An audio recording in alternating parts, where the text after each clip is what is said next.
মাত্র ৭০ টাকার ১ গজ কাপড়ের উপর সাদা কালার সুতা দিয়ে এত সুন্দর একটা ডিজাইন করব। রিসেন্টলি আমি একটা বেগুনি কালারের সাথে সাদার কম্বিনেশনে এই 3 পিসটা মেক করেছি। তো ভাবছিলাম যে বাবুকে আমার সাথে ম্যাচিং করে কোনো একটা ড্রেস বানিয়ে দেওয়া যায় কি। আমরা দুই মা মেয়ে যেহেতু সবসময় সেম ড্রেস পরি, একই কোম্পানির না হলেও বা একই রকম ডিজাইন না হলেও চেষ্টা করি দুইজনের কালার কম্বিনেশনটা একটু সেম রাখার জন্য। ঘুম থেকে উঠে খাওয়া দাওয়া শেষ করে বাবুকে খাইয়ে দিয়ে মেশিনে বসে গেছি। আজকে 3টা ড্রেস মেক করব। আমার 2টা কামিজ সেলাই করবো আর বাবুর একটা ড্রেস। এদিকে খালা আমাদের উঠানটা লেপে দিচ্ছিল। তোমরা অনেকে আমাকে প্রশ্ন করো যে আপু তোমাদের বাবার বাসাতেও কি মেশিন আছে? আমার বাবার বাসাতে 2টা মেশিন, আমার ভাবির একটা মেশিন আর আমার আম্মুর মেশিন। তার উপরে আমি আবার আমার ইলেকট্রিক মেশিনটা নিয়ে আসি। এই টাইপের ড্রেস আমি খুব কম পরেছি, তারপরও আমি একটা পেজ থেকে এই ড্রেসটা নিয়েছিলাম। এই ড্রেস বলতে যে ড্রেসটা আগে দেখিয়েছি এই 2টা আরো একটা 3টা ড্রেস নিয়েছি। ড্রেসের কালারটা আমার যেহেতু খুবই ফেভারিট, তাই ভাবছিলাম যে বাবুকেও এই কালার একটা ড্রেস মেক করে দেই। তো আম্মুকে ৭০ টাকা দিয়ে পাঠিয়ে দিয়েছি 1 গজ কাপড় আনার জন্য। আম্মু 1 গজ কাপড় নিয়ে এসে দিয়েছে। আজকের এই বেবি ড্রেসটার পুরো ডিটেলস আমি আপনাদের দেখাবো না, মানে পুরা সেলাই করা তারপর কাটিংটা। তাও যদি আপনারা কেউ চান বা আপনাদের যদি ভালো লাগে আজকের ড্রেস মেকিংটা, তাহলে অবশ্যই অনেক অনেক বেশি কমেন্ট করবেন, তাহলে আমি নেক্সট ড্রেসটার পুরো কাটিং করা এন্ড পুরা সেলাই করার ভিডিও দিব। আমার বাটারফ্লাই এর এই সুইং মেশিনটা কিন্তু অনেক কাজে আসে। টোটাল 14 রকমের সেলাই করতে পারবেন আপনারা এই মেশিন দিয়ে। একটু বলে দিই যে আপু আর ভাইয়াদের অনেক বেশি চুল পড়ার সমস্যা, তারা কিন্তু আমাদের হেয়ার প্রোডাক্ট ইউজ করতে পারেন। আমাদের হেয়ার প্রোডাক্টটি 1 বছর থেকে শুরু করে ছেলে মেয়ে ছোটরা বড়রা সবাই ইউজ করতে পারবে।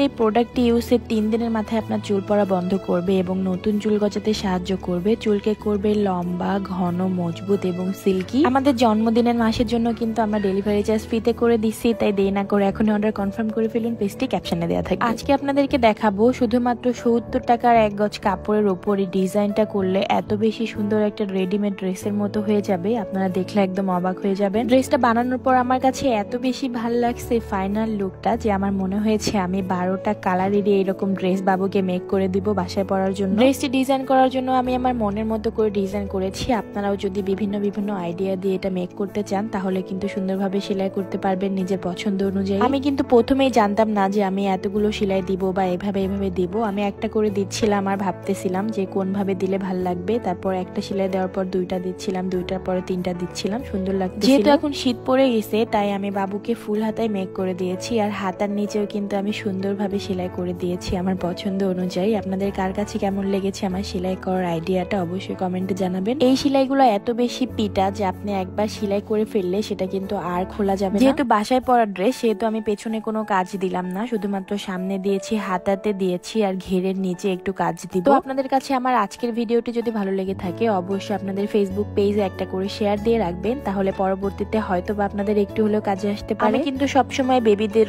গলাটা একদম বোর্ড গলা দেই, খুবই ছোট গলা, আর পেছনে একটু করে ফাড়া দেই অথবা চেইন দেই। তারপরেই তো গলার কাজটা ফাইনালি দেখেন কতটা ফিনিশিং আসছে, একদম রেডিমেড ড্রেসের মতো মনে হচ্ছে। ড্রেস বানানো প্রায় শেষ, এখন শুধুমাত্র ঘেরটা লাগাবো। আর ড্রেসের ফুল লুকটা কে কে দেখতে চাও বেবিকে পরার পর কমেন্টে জানাও। আজকের ভিডিওটা এই পর্যন্ত শেষ করছি, দেখা হয়ে যাবে অন্য কোনো ভিডিওতে অন্য কোনো সময়। ততক্ষণ পর্যন্ত সবাই ভালো থাকবেন। আর এই পাকিস্তানি হাতা কাটিংটা কে কে দেখতে চান কমেন্টে জানাবেন। নেক্সট ভিডিও নোটিফিকেশন পেতে পেজটি লাইক এন্ড ফলো করে রাখবেন। Thank you so much for watching.